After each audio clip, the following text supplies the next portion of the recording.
welcome back to the Citizen channel. I hope you're all staying safe and well. And yes, this a little. I don't usually have a start offs with this, but I think this history feature will have to have a starting point, because obviously this is called part one. There's a two-part of this one of just for blue and 5 for blue, which are special features. But what we're going to talk about is players who scored more than a hat-trick plus 1, a hat-trick plus 2. Of course, as I'm recording this, Erling Haaland has recently scored 5 in the Champions League. So I thought we'd put this little feature together. I'm going to look at players over City's time that scored 4 and 5 goals and the context of it. But I think we need to start at the very beginning. We need to start back in the old 19th century, late 19th century, and all the players who scored 4 or 5 goals for us. And as we get to more modern times, which will be the main crux of the features, of course, I can do a little bit more in depth. But what this one is, this is the early years. This is the years up to a certain Dennis Law, even though his 6-goal haul didn't count. I'll be doing a special on that in the future. But we're going to look at all the City heroes and legends who scored 4 or 5 goals in a match. So that's what we're going to do today in this part one of the early years of Just For You and 5 for Blue, which, all right, not very clever names, but it is what it is. So please join me. If you're new to the channel, please push that subscribe button. Push the bell notifications. It's great to have you on board. Everything's City, of course, past, present, and forever, as long as my little voice is going, as long as I'm here. So please, if you can do that. And if you are pushing buttons, or already push that button, you can push that little like button. I'm trying to get about, 15 to 25 likes for these vlogs. If you can help me out towards that, it's not a big target. If you can help me out, I'll be very, very grateful. Right, let's start this. Let's have a look back as far as late the 19th century. And my special thanks to Gary James's book, which I've used some images from in this little thing, so they'll be popping up on the screen. Manchester, the City years, it certainly helped for the research, and just thought, because I will be using certain images, I'll give Gary James a mention. Fantastic stuff, of course. City's premier historian, of course. So my thanks to him for some information that I've gleaned for this little series. Right, we'll start with the Scots, shall we? Had quite a lot of impressive Scottish players over the Celt players, really, Welsh players over the years, of course, City. And we'll start with someone called William Macready, or better known as Wally Macready. And he was the first to notch a hat-trick plus 1. 4 goals for City in season 1894-1895 in the English Second Division. He played mainly as an inside left or inside right. He played number 10 and number 11 as well on the wing, but did feature in just one game as a number 9. So he did wear the famous, everyone wanted to wear the number 9, especially at school and things. That was the number to wear. On the 23rd of March 1895, he scored his 4 in an 11-3 high road victory over Lincoln City in front of only 2,000 spectators. But that was the first time for Manchester City that a guy had scored at least 4 goals. He made just 20 appearances and scored 9 goals. He also scored against Newcastle United, Bury, Burslem, Port Vale, Notts County, that's Burslem Port Vale, it's all one word, all one team, Notts County and Leicester Fosse. There you go, Leicester Fosse. He made 11 appearances and scored 3 goals the following season, and he got goals against Darwin and 2 against Rotherham Town. Next up, we're going to have a look at a guy called Fred Williams. He was a local lad from Manchester. He made his debut for Second Division City in November 1896, scoring a goal in a 2-1 win over Burton Wanderers. With 8,000 attendance at Hyde Road, he would become the first player to net 5 goals. Yes, 5 goals in a game. Yeah, Erling, you're not alone. A season when City won the Second Division title, of course. It came in February, a 10-0 home win over Darwin, Darwen. His 5 certainly outshone a hat-trick from a City and perhaps a footballing legend that you may have heard of, Billy Meredith. He would score 11 goals from 26 first-team appearances that season. He made a total of 130 appearances for City, scoring 38 goals. He last played in January 1902, a season where City was sadly relegated back to Division 2. A bit of a boing club at those times. We were into even recent history. He would wear the number 8 to 11 shirts, and also had a couple of appearances wearing the number 6, which was the old right half shirt.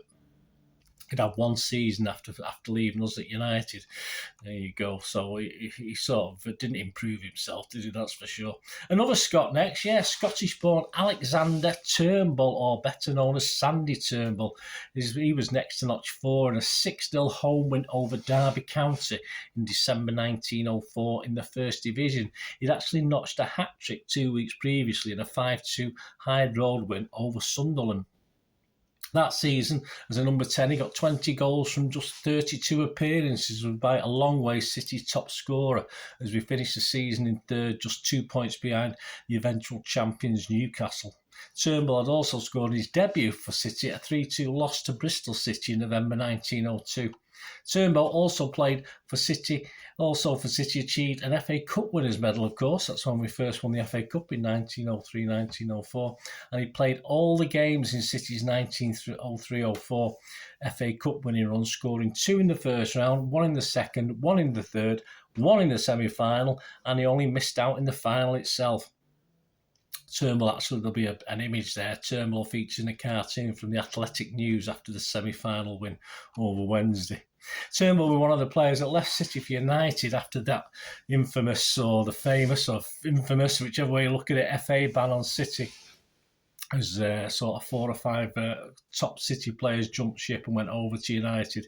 He added another FA Cup winners with them and won the title twice. So he did go on to improve himself, let's be honest about it, but it was only because the FA did that to us. We perhaps could have won it ourselves, who knows. He scored 60 in 119 appearances between 1902 and 1906. That's for City. He would wear the number 10 shirt in all but 3 games, his first 3 where he wore the number 8. Next up, we jump forward to 1912 and a home game with Everton in the First Division in March of that year. And Tommy Holford, as we called him, scored all the goals in a 4-0 victory. This was his first game of the season at number 9 after playing normally at number 6. The move there was made because of injuries. It was that season that Holford was given most of the credit for keeping City in the top division. The good run started after his 4-goal showing, and this 4-goal showing was against Everton. He'd been at City since April 1908, signing late in the season as we rebuilt after the scandal that had torn the club apart. In 1908-09, he managed 3 separate hat-tricks against Bradford, Everton and Wednesday, all at Hyde Road, but City had suffered relegation again, though he would come back up straight away. The goals dried up for Tommy as he moved back to play number 6 as wing half, as well as striker. He also played number 5 in 40 appearances in his penultimate season. 2012, then 1913, he failed to get on the score sheet at all, and his last game was a 1-0 defeat at Newcastle in April 1914, and he managed to score 38 goals in 183 appearances. We didn't have to wait long for the next player to rack up the goals in a game, and remarkably on his debut as well. Wharton-born Fred Howard made his remarkable debut, that's what the newspapers called it, remarkable, at number 9 in January 1913 at home to Liverpool. And in a 4-1 win, marked his debut by scoring all City's goals. That season, he scored 11 goals in 17 appearances. In 13, 14, 14 and 15, he got another 32 goals in 71 appearances, including 3 in January 1914 in a 4-2 away win at Derby County. In both these seasons, he was City's top scorer in the league and FA Cup. With the outbreak of war, he scored 4 goals in 7 games in 1915-16. And after the war, he made just 2 more appearances for City in a home game against Burnley on February 1920, after appearing in a 3-0 loss at Leicester in the FA Cup. In total, he played for City 90 times, all at number 9, and scored 43 goals. Next, yes, and I've done a little piece on this in another history vlog, on this gentleman. Tommy Browell, had been at City quite a while when he performed both a 4 and 5-goal haul in his final season at City in 1925-26. He scored plenty previously since his move to City on the 31st of October 1913. Manager Ernie Magnell, a great admirer, signed Browell for £1,780 from Everton, where he'd had a fallout with them. This was the first time City had ever paid over £1,000 for a player. Before cessation of the league for football for World War One, he started 45 games with 15 goals. In season 1920, after the return from back to league football after the war, he scored 22 in 32 appearances.